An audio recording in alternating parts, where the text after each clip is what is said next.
Some healthcare professionals are now calling for another extension of the ECQ in the NCR Plus bubble. They say the country's healthcare system is on the brink of collapse. Here's the rest of the story. Attending to a patient inside a car, limited resources, and no more available facilities. These are just some of what Dr. Jamie Isabel Amposta and other health workers have to endure as COVID-19 patients continue to overwhelm hospital. Amposta bears how tormenting it is to turn away patients due to limited resources. Honestly, I actually come to work na mas marami pa akong kinakailangan pauwiin kaysa sa magagamot because my hands are tied too eh. This is just one of many cases where doctors have been forced to treat patients in unusual circumstances. Many hospitals, both private and public, have already announced full capacity in terms of COVID-19 beds. Dr. Maricar Limpin of the Philippine College of Physicians says a third week of strict lockdown is needed to prevent a possible collapse of the country's healthcare system. Limpin explains that the positive effects of the ECQ have yet to be felt.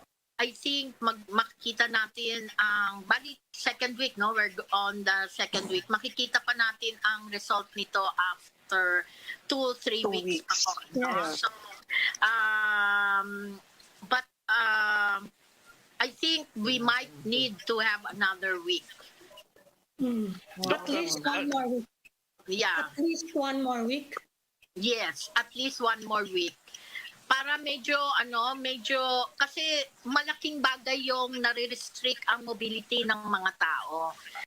Health Undersecretary Leopoldo Vega says they are hoping to implement Oplan Kalinga, where COVID-19 patients with mild and asymptomatic infections will be transferred to temporary isolation centers in nearby provinces.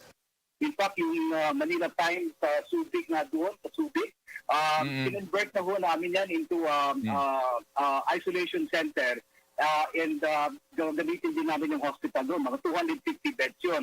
Meron din kami nabubuksan ng mga sa New Clark City ng mga isolation center kasi kailangan namin magkaroon ng decongestion sa kadamihan sa mga private and public hospitals.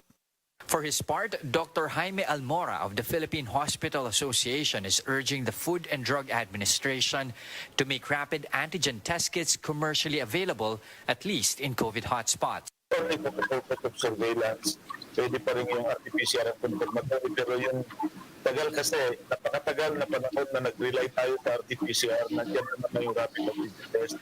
At yung delay habang inaantay yung resulta ng RT-PCR ang bibigay sa atin na malaking problema.